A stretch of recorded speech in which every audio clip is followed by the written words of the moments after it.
The crystal chandeliers sparkled like frozen tears above the marble foyer, casting fractured rainbows across walls that had never heard laughter. Catherine Moretti stood with her single battered suitcase, her hands trembling slightly as the butler's disapproving gaze swept over her worn shoes and second-hand coat. She was 23 years old, carrying a nursing degree she couldn't afford to complete and debts that followed her like shadows. The job posting had been simple. Live-in maid for the Winchester estate, room and board included, salary generous enough to save her drowning family. What it hadn't mentioned was the silence that hung over this mansion like a shroud, or the boy in the wheelchair who sat motionless by the window, staring at nothing.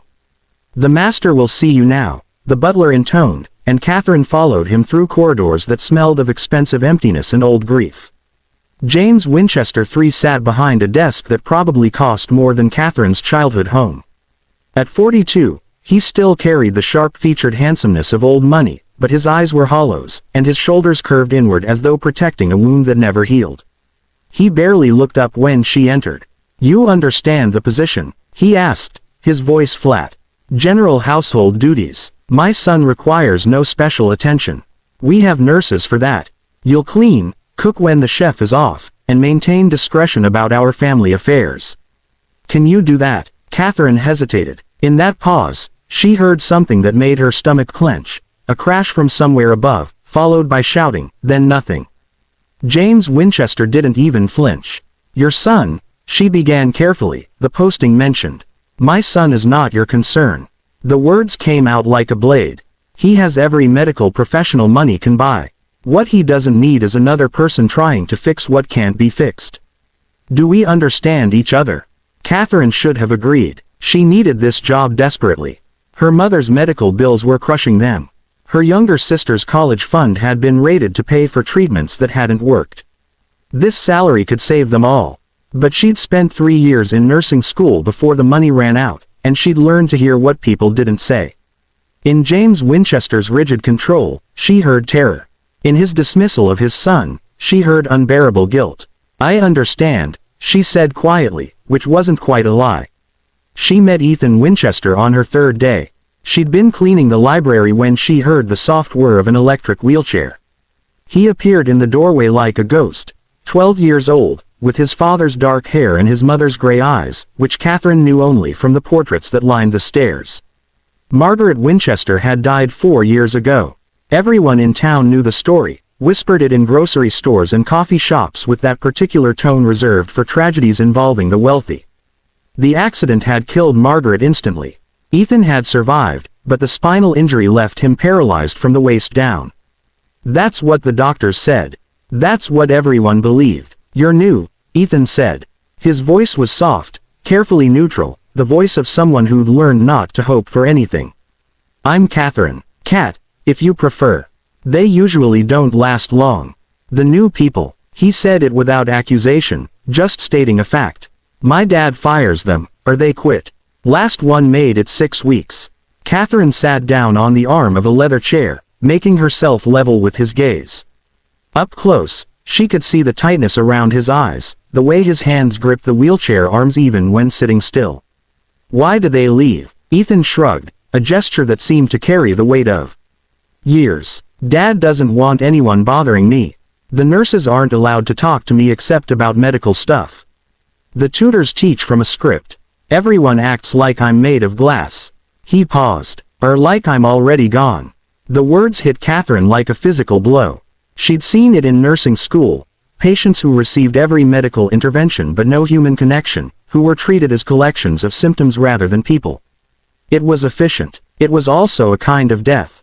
"What do you want?" she asked. Ethan blinked, confused. "What? If you could have anything right now, what would it be?" He stared at her as though she'd spoken a foreign language. Then, slowly, something shifted in his face, a crack in the careful blankness. "I want to go outside," he whispered. "Really outside, not just the terrace. I want to feel grass. I want to go to the creek at the edge of the property. Before the accident, Mom used to take me there. We'd catch tadpoles and build forts from fallen branches." His voice broke slightly. "I dream about it sometimes. The sound of the water. The way the sunlight came through the trees." Catherine made her decision in that moment, knowing it might cost her everything. "Tomorrow," she said, "after your father leaves for the office. I'll take you." She expected joy, but what she saw was fear. "The path isn't paved," Ethan said. "The wheelchair can't. Then we'll figure it out." That night, Catherine researched all-terrain wheelchairs and found nothing in the Winchester garage except medical equipment that looked barely used. She discovered something else, though, while putting away laundry in Ethan's room. Hidden under his bed were physical therapy logs from 2 years ago, marked with notes in a frustrated hand. Patient shows no motivation. Refuses exercises. Recommend psychiatric evaluation. But there were older logs too, from right after the accident. Patient demonstrates strong will. Pain tolerance high, showing early signs of potential mobility recovery with intensive therapy. Something had changed. Something had broken in Ethan that had nothing to do with his spine.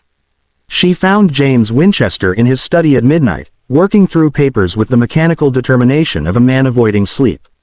"Mr. Winchester, I need to ask you something about Ethan." His jaw tightened. "I told you. Why did he stop trying?" The question landed like a stone in still water.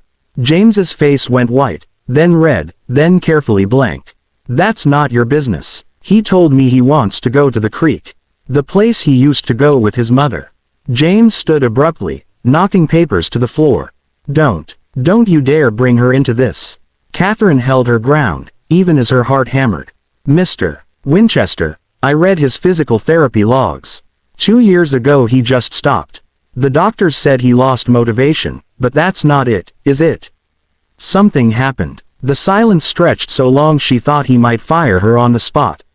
Then James Winchester did something she suspected he rarely did. He collapsed back into his chair and told the truth. "It was my fault," he said, his voice barely audible.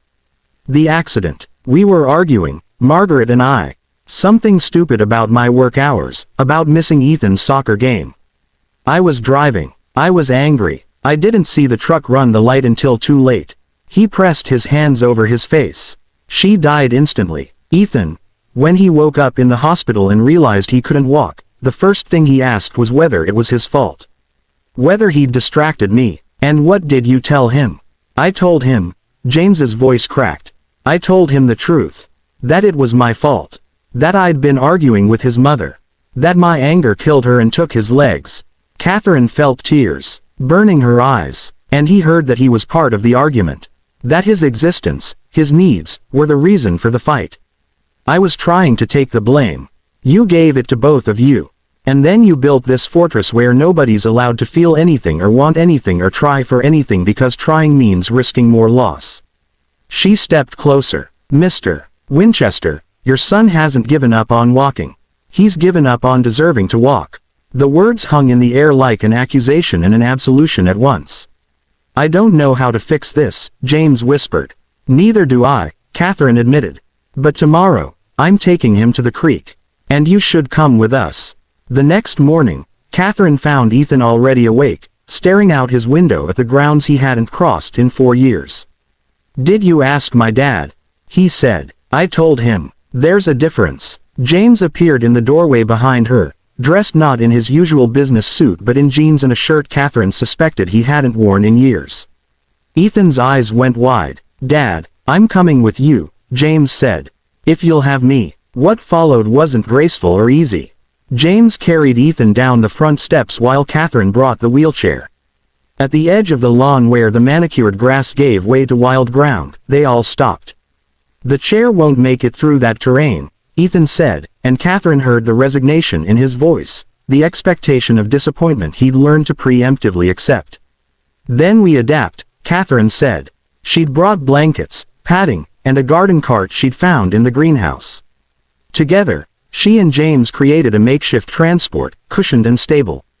It looked ridiculous, this millionaire and his maid hauling his son through the woods in a glorified wagon. It was also the first real thing that had happened in this family in years. The creek was smaller than Catherine expected but more beautiful, a clear stream tumbling over smooth stones, dappled with leaf shadow and morning light. James lifted Ethan from the cart and carried him to the water's edge, settling beside him on the bank. For a long moment, nobody spoke. Then Ethan reached down and let his fingers trail in the cold water. She liked the sound, he said softly. Mom, she said it reminded her that things keep moving, even when we think we're stuck. James's breath hitched. I'm sorry, he said. Ethan, I am so sorry. Not just for the accident. For shutting down. For making you think that you had to stop trying because I couldn't bear to watch you hurt. I thought. Ethan's voice was barely a whisper. I thought if I got better, if I walked again, it would mean she died for nothing. Like I had to stay broken because she was gone. Oh, God. James pulled his son against him. No, Ethan. Your mom loved you more than anything in this world. If she could see you now, the only thing that would break her heart is knowing you've been holding yourself back. He pulled away enough to look his son in the eyes. She'd want you to fight. To try. To live so completely that it honors what she can't have anymore. Ethan crumpled then, and James held him while 4 years of grief finally poured out. Catherine turned away, giving them privacy, but James called to her. Thank you, he said simply. For seeing what I was too afraid to look at. The change didn't happen overnight. Healing never does, but it started there, by the creek, with the sound of water and the truth finally spoken aloud.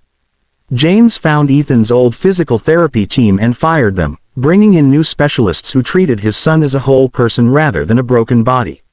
But more than that, he showed up. He attended the PT sessions. He celebrated tiny victories, a toe wiggling, a leg muscle firing, the first time Ethan supported his own weight for 3 seconds. Catherine stayed, no longer as just a maid but as part of the strange, wounded family that was learning to knit itself back together. She taught Ethan the medical knowledge she'd gained in nursing school, showing him how the body healed, helping him understand that recovery wasn't betrayal of his mother's memory but a tribute to it. 6 months later, Catherine was in the kitchen when she heard shouting from the physical therapy room James had set up. She ran, fearing the worst, and found James on his knees, tears streaming down his face. Ethan actually stood, legs trembling, hands white-knuckled on the parallel bars, but standing, with a grin that could have lit the entire mansion. Dad, I'm doing it. He lasted 8 seconds before his legs gave out, but those 8 seconds changed everything. It took another year of grueling work. There were setbacks and frustrations, days when Ethan cried from pain and exhaustion, days when James had to leave the room because watching his son struggle was unbearable. But they pushed through together, all 3 of them. On the 2-year anniversary of Catherine's arrival, Ethan walked unassisted from his bedroom to the creek. It took 40 minutes, with breaks and trembling legs and determination that seemed to radiate from him like heat. James walked beside him, not helping unless asked, learning to let his son struggle and triumph on his own terms. At the creek, Ethan stood in the water up to his ankles, feeling the current, alive in a way that had nothing to do with just his legs working. She'd be proud of you, James said. She'd be proud of us, Ethan corrected. He looked at his father, then at Catherine. All of us. Catherine's phone buzzed with a text from her sister. Mom's last bill is paid off. We're free. How can I ever thank you? She looked at Ethan standing in the creek, at James with his arm around his son, at the way sunlight filtered through the trees exactly as Ethan had described from his memories. She thought about how she'd come here broken too, carrying her own grief and failure, and how healing others had somehow healed her as well. No thanks needed, she typed back. I'm exactly where I need to be. That evening, the 3 of them sat on the terrace as the sun set over grounds that no longer felt like a prison. James had loosened his tie. Ethan sat in his wheelchair not because he had to but because walking still tired him, and Catherine had kicked off her shoes, no longer trying to maintain the formal distance between employer and employee. What do you think would have happened, Ethan asked quietly, if Kat hadn't come? James considered the question seriously. I think we would have stayed frozen. I would have kept trying to protect you from pain by preventing you from feeling anything at all. You would have stayed locked in guilt that was never yours to carry. We would have lived in this beautiful house and died inside it, bit by bit, without ever really being alive. That's dark, Dad. That's honest. James looked at Catherine. Sometimes the people who save us aren't the ones we expect. Sometimes they're stubborn young women who refuse to accept that broken is the same as finished. Catherine felt her face flush. I just asked what he wanted. Everyone else was so busy deciding what he needed. That's not a just, James said. That's everything. 3 years later, Catherine stood in the same foyer where she'd arrived with one battered suitcase. Now she had a completed nursing degree, paid for by James's scholarship in Margaret Winchester's name. Ethan stood beside her without assistance, preparing for his first day at the local high school, nervous and excited in equal measure. James had restructured his entire company to spend more time at home, and the mansion that once echoed with silence now rang with music and laughter and the messy sounds of life being lived. You don't have to go, Ethan said, though they'd had this conversation a dozen times. You're family now. I know, Catherine said. But there are other families out there, frozen in their own grief. Other people who need someone to ask them what they want instead of telling them what they can't have. She'd been accepted to a graduate program in rehabilitative therapy, with plans to specialize in treating patients whose physical conditions were tangled up with trauma and loss. The Winchesters had shown her that medicine without compassion was just mechanics, and that sometimes the most powerful intervention was simply seeing people as human. Promise you'll visit, James said, and hugged her with the unself-conscious warmth of someone who'd learned that letting people in was stronger than keeping them out. Every month, Catherine promised. And you have to promise me something. Anything. Keep living. Keep trying. Keep believing that stuck isn't the same as finished. As she drove away from the Winchester estate, Catherine glanced in her rearview mirror. Ethan and James stood on the front steps, waving, backlit by the warm light spilling from the house. They looked like what they were. Survivors, healers, a family that had learned the hard way that love meant witnessing each other's pain and celebrating each other's victories with equal intensity. The story spread through the community, as stories do. The millionaire's son who learned to walk again. But those who heard it secondhand missed the truth at its center. Ethan hadn't been unable to walk because of his injury. He'd been unable to try because he'd learned that trying meant risking loss, disappointment, and more grief than he could bear. Catherine hadn't healed his legs. She'd reminded him that being human meant trying anyway, that love wasn't about preventing pain but about standing witness to it. That the bravest thing anyone can do is want something when everything in their history says wanting leads to loss. Years later, when Catherine ran her own rehabilitative therapy center, she kept a photo on her desk. It showed a boy standing in a creek, sunlight filtering through trees, his father beside him, all of them laughing at something long forgotten. Beneath it, she'd written the words she told every new patient. The question isn't whether you can heal. The question is, what do you want? And are you brave enough to try for it? Because in the end, that's what changed everything for Ethan Winchester. Not a medical miracle, not expensive treatments, just one person who saw him as someone capable of wanting, deserving, and fighting for his own life. And sometimes, that's the only miracle anyone needs.